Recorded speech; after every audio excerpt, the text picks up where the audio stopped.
Hello bachcho, let us read this question. A round disk of moment of inertia I2 about its axis perpendicular to its plane and passing through its center is placed over another disk of moment of inertia I1, rotating with angular velocity omega about the same axis. The final angular velocity of the combination of disk is. तो इस question में हमें क्या दिया है कि एक disc है जिसका मोमेंट ऑफ इनर्शिया I2 है। उसको हम लोग ने एक दूसरे डिस्क जिसका मोमेंट ऑफ इनर्शिया I1 है और एंगुलर वेलोसिटी ओमेगा है उसके ऊपर रखा हुआ है। तो हमें फाइनल एंगुलर वेलोसिटी फाइंड करना है ये कॉम्बिनेशन ऑफ डिस्क के लिए। तो इस क्वेश्चन को सॉल्व करने के लिए जो की कॉन्सेप्ट हम लोग यूज करेंगे वो होगा कंजर्वेशन ऑफ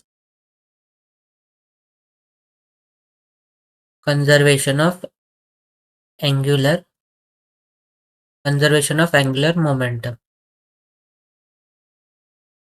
तो अगर किसी सिस्टम पे जो एक्सटर्नल टॉर्क है वो अगर ज़ीरो होगा तो हम लोग कह सकते हैं कि उस केस में जो एंगुलर मोमेंटम होगा वो कंजर्व होगा। तो हम लोग लिख सकते हैं जो इनिशियल एंगुलर मोमेंटम होगा वो फाइनल एंगुलर मोमेंटम के इक्वल होगा। तो ये आएगा I1 omega 1 equals to I2 omega 2।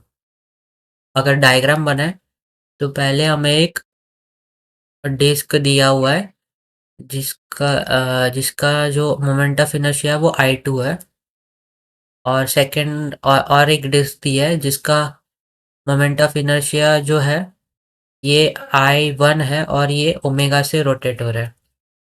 तो अब अभी हमने दोनों को कंबाइन कर दिया है तो सिस्टम कुछ ऐसा हो जाएगा और ये जो का रोटेट होगा इसका वेलोसिटी हम लोग ओमेगा डैश एज्यूम करते हैं। तो हमें इस सिस्टम के लिए जो फाइनल एंगुलर वेलोसिटी होगा वो फाइंड आउट करना है। तो हम लोग पहले इनिशियल केस में जो एंगुलर मोमेंटम होगा ये फाइंड आउट करते हैं। तो ये आएगा I1 omega 1 plus I2 omega 2 आ जाएगा।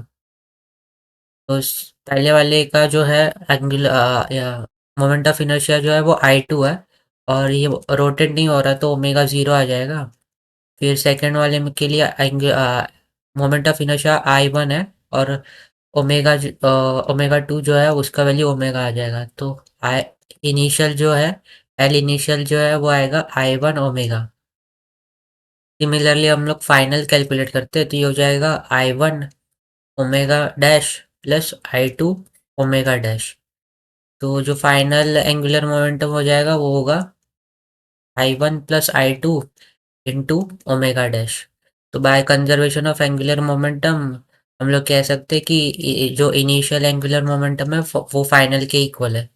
तो ये हो जाएगा I1 omega equals to I1 plus I2 omega dash. तो ओमेगा डैश का वैल्यू यहाँ से हो जाएगा I1 omega divided by I1 plus I2।